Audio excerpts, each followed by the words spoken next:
ဟာလင်အွန်းကတော့ဂျပန်ဖိုက်တာတာနစ်စုကိုလုံးဝကိုပြက်ပြက်သားကိုဆော့ဘလော့ TV တို့ကိုအနိုင်ရရှိသွားခဲ့ပြီလည်းဖြစ်ပါတယ်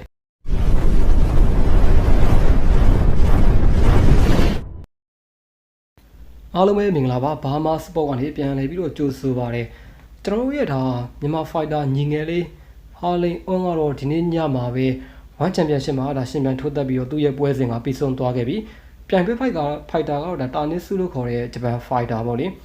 ဒီဖိုက်တာနဲ့ရှင်ပြန်ထိုးသက်ခဲ့ရတာတာနစ်စုကကြာတော့ကျွန်တော်တို့ဒီ1ချန်ပီယံရှစ်ကိုရောက်တာတော်တော်လေးကြာပြီပဲပွဲတွေပါလည်းအများကြီးထိုးထားပြီးပြီအတွေ့အကြုံကောင်းတွေကိုပိုင်ဆိုင်ထားတဲ့ဖိုက်တာဖြစ်တဲ့တော့တကယ်ဒီ technical ပိုင်းပေါ့နော်ပညာပိုင်းအရာလည်းတကယ်ကိုမှဒီတာတဲ့ fighter တရားတော်တော်လေးလည်းကောင်းတယ်ပေါ့နော်ရှေ့မှာဆိုလို့ရှိရင်ကျွန်တော်တို့မြန်မာ fighter 2ယောက်လောက်နဲ့ဒါမှသူထိုးသက်ခဲ့ဘူးတယ်အဲ့မှာလည်းသူရလက်ကောင်းတွေကိုရယူနိုင်ခဲ့တယ်ဆိုတော့ဒီချင်း fighter ဟာလီအွန်းနဲ့ထိုးသက်ခဲ့တဲ့ပွဲစဉ်မှာဆိုလို့ရှိရင်ကျွန်တော်အနေနဲ့ပညာပိုင်းအရာပေါ့နော်ပထမဒီမထိုးသက်ခင်မှာတော့စိတ်ပူတဲ့အပိုင်းလေးတွေတော့ရှိတယ်ဒါပေမဲ့တကယ်တမ်းပွဲကိုခင်းချင်းထိုးသက်တဲ့အချိန်မှာဆိုလို့ရှိရင်ကျွန်တော် round 1မှာပေါ့နော် round 1မှာဆိုတော့တယောက်နဲ့တယောက်ကအရန်ကြီးတော့လေကွာတဲ့အနေထားမျိုးမှာမရှိဘူးလက်ရည်ကဒီသူတပြန်ကိုတပြန်ပေါ့ဗျာသိရမလားဒီမထိထိပုံစံမျိုးပေါ့အရန်ထိထိမိမိရည်နဲ့တိတ်ပြီးတော့မရှိလာပါဘူးဒါပေမဲ့ဒီ round 2ပေါ့နော် round 2မှာကစပြီးတော့ဟာလင်အွန်းရဲ့ဒီတပ်ပေါက်ကဗျာတော်တော်ကြီးကိုစုံပြီးတော့တော်တော်လေးကိုမှကြည်ကောင်းတဲ့အနေထားမျိုးတွေကိုဖြစ်လာခဲ့တာဒီဟာလင်အွန်းမှာဆိုရှင်ကျွန်တော်တို့ဒါရိုးရာဖိုက်တာတွေမှာပေါ့နော်အများဆုံးမတွေ့ရတဲ့အနေထားတစ်ခုကိုကျွန်တော်တို့တွေ့ရတယ်အဲ့ဒါဘာလဲဆိုတော့တောင်ရိုက်ချက်တောင်ရိုက်ချက်ကိုကျွန်တော်တို့ကဒီရှေ့တောင်လေးပေါ့နော်နောက်ပြန်တောင်သိမဟုတ်ပါရှေ့ပြန်တောင်လေးအဲ့တောင်လေးကျွန်တော်တော်တော်လေးတွေ့ရတယ်အနီးကပ်တောင်လေးပေါ့နော်အနီးကပ်ဒီပတ်ဒီတိုက်တဲ့တောင်လေးတော်တော်လေးမိုက်တယ်ဗျချုပ်ထားပြီးမှသိရမလားတောင်လေးတောက်လျှောက်လွှတ်တာအဲ့ဒီအပိုင်းမှာဟာလင်အွန်းကတော်တော်ကြီးကိုကောင်းတာကိုကျွန်တော်တို့တွေ့ခဲ့ရတယ်ဆိုတော့ဟာလင်အွန်းရဲ့ဒီပညာပိုင်းကလည်းတော်တော်ကြီးကိုမိုက်တယ်ဗျround 2မှာဆိုလို့ရှိရင်သူ့ရဲ့တိုင်ရိုက်ချက်တွေကိုဗျဒီတာနစ်စုအနေနဲ့တောက်လျှောက်ခံခဲ့ရပြီးတော့ဒီနှာခေါင်းသွေးရှံကြတယ်ပြီးတော့မျက်နှာတစ်ခုလုံးကလုံးဝကိုစုပ်ပြတ်တတ်တဲ့အနေအထားမျိုးတွေကိုဖြစ်သွားခဲ့တာသွေးတွေစွန်တော်မဲ့ဗျလုံးဝကွင်းထဲမှာလည်းဖြာချတဲ့အနေအထားမျိုးတွေကျွန်တော်တို့ရှိခဲ့တယ်ဆိုတော့ round 3မှာဆိုလို့ရှိရင်လည်းဟာလွန်အင်းကပဲတောက်လျှောက်ဗျသိရမလားထိုးချက်ပိုင်းမှာဟောပြီးတော့တောင်ရိုက်ချက်တွေပြီးတော့နောက်ပြန်ကန်ချက်တွေမှာတော့ကျွန်တော်တို့တွေ့ရတဲ့အနေအထားမျိုးတွေကိုရှိခဲ့တယ်တော်တော်ကြီးကိုကောင်းလွန်းတယ်ဒီပွဲမှာကျွန်တော်တို့ဂျပန်ဖိုက်တာတာနစ်စုကိုလည်းချီးကျူးရမယ်ဗ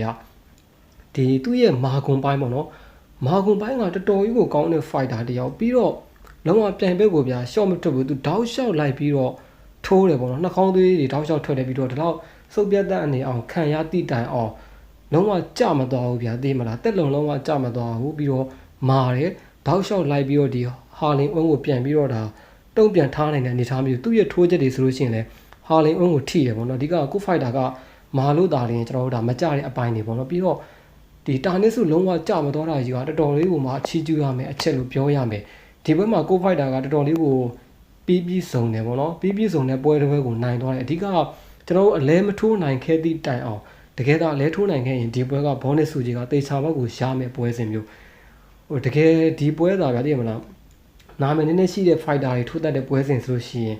ဟိုတေချာတယ် 5 of the night တောင်ဖြစ်သွားနိုင်တဲ့ပွဲစဉ်မျိုးသိရမလားအပြန်အလှန်ထိုးချက်တွေကိုကျွန်တော်တို့တောက်လျှောက်round 1 round 2 round 3မှာတောက်လျှောက်အပြန်အလှန်ကြည့်ခဲ့ရတာဟာကလေးဟင်ကလေးနဲ့ဗျာသိမလားစိတ်ဝင်တစားစိတ်လို့ရှားသွားတယ်ကြည့်ခဲ့ရတဲ့ပွဲမျိုးတကယ်ကိုပွဲကောင်းတဲ့ပွဲကိုကျွန်တော်ကြည့်ခဲ့ရတာပေါ့နော်ဘယ်လိုပဲဖြစ်ဖြစ်ဟာလင်အွန်းစီကနေကျွန်တော်တို့ကအနီးကပ်တောင်ရိုက်ချစ်တွေပြီးတော့လက်သီးထိုးချစ်တွေပေါ့နော်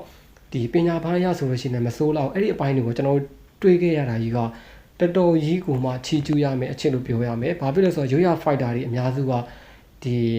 ီကျွန်တော်တို့ရိုးရ fighter ဆိုတာလည်းဗျာကျွန်တော်နိုင်ငံမှာဒါမြန်မာနိုင်ငံသားအများစုကဒီလက်သီးထိုးပေါက်ကိုပဲပို့ပြီးတော့အားပြုကြရဗျာသိရမလားတောင်ရိုက်ချက်တွေပိုင်းညာဆိုတိတ်ပြီးတော့မသုံးဘူးအခုသွေးလင်းထက်လို့ပါလို့ဆိုရင်ဒါနောက်ပြန်တောင်ကိုသူတို့ကသုံးတာပဲရှိရယ်ဒီရှေ့တောင်တွေသုံးတာကျွန်တော်မတွေ့ရတဲ့လောက်ပဲပေါ့နော်ဒါပေမဲ့ဟာလင်အွန်းကတော့ရှေ့တောင်တွေအနီးကပ်တောင်တွေဒီဂုတ်ကိုချုပ်ပြီးတော့အနီးကပ်တောင်လွှတ်တာတွေပါသုံးသွားတယ်တော်တော်ကြီးကိုကောင်းလွန်းပါတယ်ဆိုတော့ brother တို့ကဘယ်လိုမျိုးမြင်ကြလဲကျွန်တော်ကတော်တော်လေးကြိုက်တယ်ပေါ့နော်